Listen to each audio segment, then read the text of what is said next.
Hello everyone, welcome back to my channel.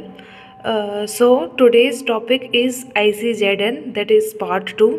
तो पिछली video में हमने आर्टिकल 9 तक जो है ICZN को डिस्कस किया था, ICZN के प्रीएम्बल को डिस्कस किया था, जिसके अंदर उसका ओवरऑल ऑब्जेक्टिव या जो ओवरऑल समरी जो है जितने भी आर्टिकल्स की वो आती है। तो आज हम स्टार्ट करने जा रहे हैं article 10, that is article 10 deal करता है टाइम और अवेलेबिलिटी ऑफ द नेम। अब टाइम और अवेलेबिलिटी से मतलब है ये कि एक नेम जो है तभी अवेलेबल होगा और तभी उसे एक डेट और एक ऑथरशिप जो है मिलेगी जब वो कुछ कंडीशंस जो है उनको सेटिस्फाई कर देगा। और वो जो कंडीशंस हैं वो आर्टिकल 11 जो है उनके अंदर मेंशन्ड है। और इसके अलावा भी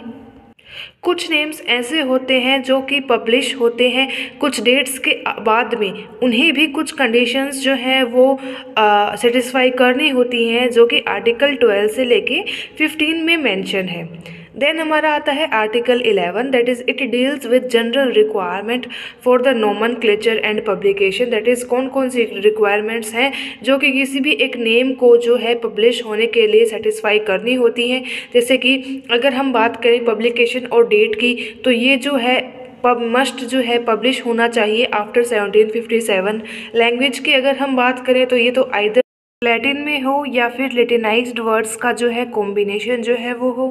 अब अगर बाइनोमियल नोमेनक्लेचर की हम बात करें तो ऑथर जो है वो उसने कंसिस्टेंटली जो है बाइनोमियल नोमेनक्लेचर को जो प्रिंसिपल्स हैं वो उस नेम में ज़रूर अप्लाई किए हों, that is the genus and the specific names. और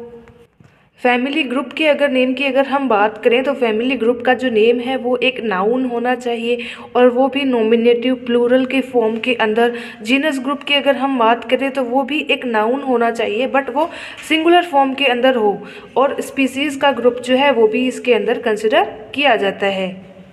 और स्पीसीज़ के जो ग्रुप का जो नेम है वो हमेशा जो है वो जीनस के ग्रुप के साथ में ही पब्लिश जो है वो होना चाहिए। और इनके जो है वेरियस क्राइटेरियाज़ होते हैं, जैसे कि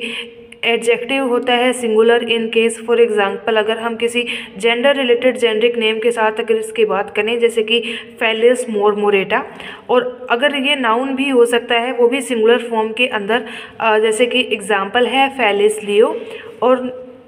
कुछ स्पेसिफिक क्राइटेरियाज़ जो हैं वो इसके होते हैं। आर्टिकल 12 की अगर हम बात करें तो ये डिस्कस करता है या कंसर्न रहता है names published before the 1931 must have been accompanied by a description definition. That is 1931 से पहले जो भी नाम जो है पब्लिश हुए हैं किसी भी एक पर्टिकुलर टेक्सन के, तो उनके नेम के साथ में उनकी डिस्क्रिप्टिव डेफिनेशन जो है वो भी बताई जानी चाहिए कि क्या क्या फैक्टर्स थे या फिर क्या रीज़न थे जिनको कंसिडर करके जो है ये पर्टिकुलर नेम जो है वो रखा गया था। आर्टिकल 13 की अगर हम बात करें तो ये डील करता है names published after 1930। That is 1930 के बाद में जो नेम्स पब्लिश हुए हैं उनमें हमें कुछ स्पेशल कंसिड्रेशंस जो हैं वो करने होते हैं। जैसे कि अगर एक जीनस का ग्रुप है उसका नाम जो है अगर 1930 के बाद में जो है वो लिखा गया है तो उसके साथ जो है उसका एक पर्टिकुलर टाइप स्पीसीज़ जो है हमारी उनका फिक्सेशन भी ज़रूरी है। दैट इज़ द स्पीसीज़ जिनके बेसिस पे जिसको बेस बना के जो है उस पर्टिकुलर जीनस को जो है वो नेमिंग जो है वो की गई थी, तो वो टाइप स्पीसीज़ जो है उनको कंसिडर किया जाता है। आर्टिकल 14 की अगर हम बात करें तो ये कंसर्न करते हैं names published after 1950। That is 1950 के बाद में अगर कोई भी नया नाम जो है वो पब्लिश किया गया है एनोनिमसली, दैट इज़ उसका कोई एक पर्टिकुलर नोन सोर्स है जो है वो नया नोन जो टाइप स्पीसीज़ जो है वो अगर नहीं है तो उसे जो है अवेलेबल नहीं माना जाएगा, उस नेम को जो है वो कंसिडर नहीं किया जाएगा। आर्टिकल 15 जो है वो डील करता है that is the names published after 1960। That is कुछ जो है नए नाम जो हैं उन्हें जो है 1960 के बाद में किसी एक पर्टिकुलर कंडीशन के बेस पे या एक्सप्लिसिटली या डायरेक्टली जो है वो अवेलेबल करवा दिया गया, उन्हें जो है वो कंसिडर नहीं किया जाता। आर्टिकल 16 की अगर हम बात करें तो ये इंडिकेशंस के साथ कंसर्न है। इंडिकेशन का जो वर्ड का जो मीनिंग है वो बहुत सारे केसेस पर अप्लाई होता है जिन्हें कि हम पॉइंट बाय पॉइंट जो है वो कंसिडर करेंगे। सो इसके अंदर जो है वेरियस कैटेगरीज जो है वो आती हैं, जैसे कि अगर कोई एक प्रीवियसली पब्लिश्ड कोई डिस्क्रिप्शन है या कोई डेफिनेशन है, उसका कोई अगर बिब्लियोग्राफिक रेफरेंस जो है वो क्रिएट करता है, उसे इंडिकेशन की कैटेगरी में रखा जाता है। या किसी नेम का जो है इंक्लूजन किसी एक इंडेक्स में जो है वो किया जाता है वर्क पर्पज़ के लिए, या फिर कोई नया नाम है उसका सब्स्टिट्यूशन किया जाता है उसके जो प्रीवियसली इस्टेब्लिश्ड नेम था उसके साथ में, और नई फैमिली ग्रुप का नेम बनना फ्रॉम द स्टेम नेम जो उसकी फैमिली के जो जीनस है उससे बना हुआ है, विच दस बिकम द टाइप जीनस, जो उसका फिर वो क्या है टाइप जीनस जो है वो बन जाता है। अब आती है article 17 that is conditions that do not prevent availability, that is माननीय होंगे अपने अवेलेबिलिटी के अकॉर्डिंग। आर्टिकल 18 जो है वो डील करता है अनअलाउेबल कॉजेज फॉर रिजेक्शन, दैट कुछ ऐसे कारण हैं जिनको बेसिस बना के किसी भी नेम का जो है रिजेक्शन नहीं किया जा सकता। फॉर एग्जांपल फर्स्ट केस जो है, जैसे कि अगर कोई भी जीनस या स्पीसीज का ग्रुप नेम है, अगर एक बार वो है इस्टेब्लिश हो गया तो उसको जो है बाद में जो है वो रिजेक्ट नहीं किया जा सकता even bye its own author, मतलब उसका खुद का जो ऑथर है, जो पब्लिशर है, वो भी उसे जो है वो रिजेक्ट नहीं कर सकता। सेकंड केस अगर है कि एक नेम जो है वो कभी is not to be rejected because of tautonymy that is कि स्पीसीज ग्रुप का जो नेम है अगर वो आइडेंटिकल है जीनस के नेम के साथ में, जैसे कि फॉर एग्जांपल बाइसन, एपुस। सो इस केस के अंदर जो है इस नेम को जो है वो रिजेक्ट जो है वो नहीं माना जाएगा। आर्टिकल 19 डील करता है status of emendation and errors, that is कि अगर अमेंडेशन दैट इज़ अगर हम एक नेम की पर्टिकुलर स्पेलिंग के अंदर चेंज जो करते हैं तो उसे जो है वो अवेलेबल नेम जो है वो माना जाएगा। लेकिन अगर जो है उसकी इनकरेक्ट स्पेलिंग है ओरिजिनल में ही या फिर बाद में जो है उसकी अगर इनकरेक्ट स्पेलिंग हुई है तो उसे जो है नोमेनक्लेचर में कोई भी पोजीशन उस नेम को नहीं मिलती और उस नेम को जो है वो अवेलेबल नहीं माना जाएगा। आर्टिकल 20 डील करता है कुछ स्पेसिफिक जीनस ग्रुप के नेम से, दैट इज़ जिनके लास्ट में जो है वो ITES, YTES और ITHES जो है वो ऐड होते हों।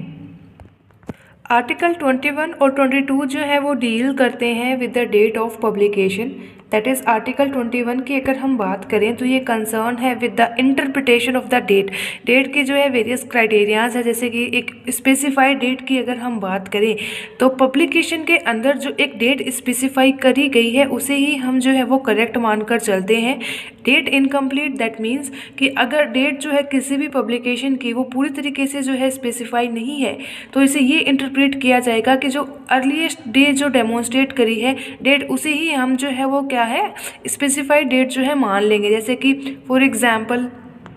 जैसे कि अगर हम बात करें जैसे कि लास्ट डे है किसी भी एक मंथ का, हम अगर उसको मान लेते हैं एक स्पेसिफाइड डेट, जब मंथ और ईयर जो है वो तो क्लियरली बताए गए हों लेकिन जो है पर्टिकुलर डे जो है उसका मंथ का नहीं बताया गया हो तो, और लास्ट डे हम किसी भी ईयर का मान लेंगे जब केवल ओनली जो है ईयर की जो डेट है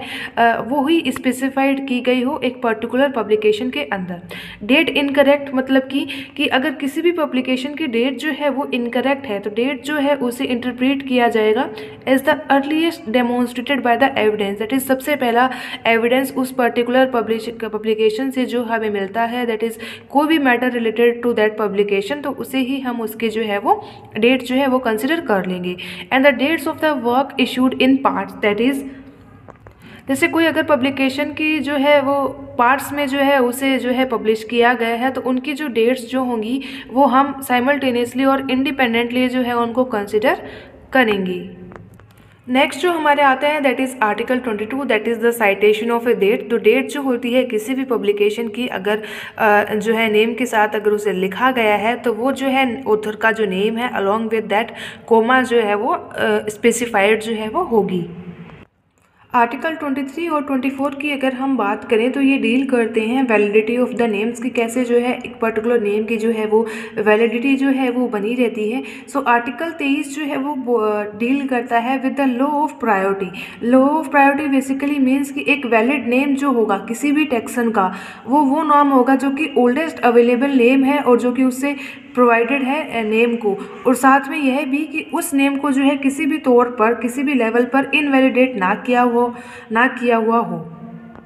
फैमिली ग्रुप की नेम की अगर हम बात करें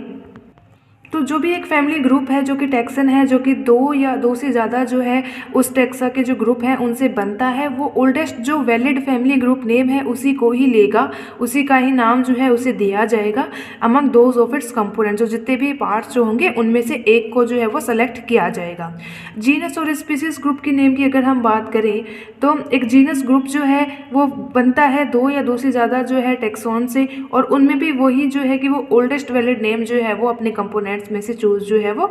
करता है।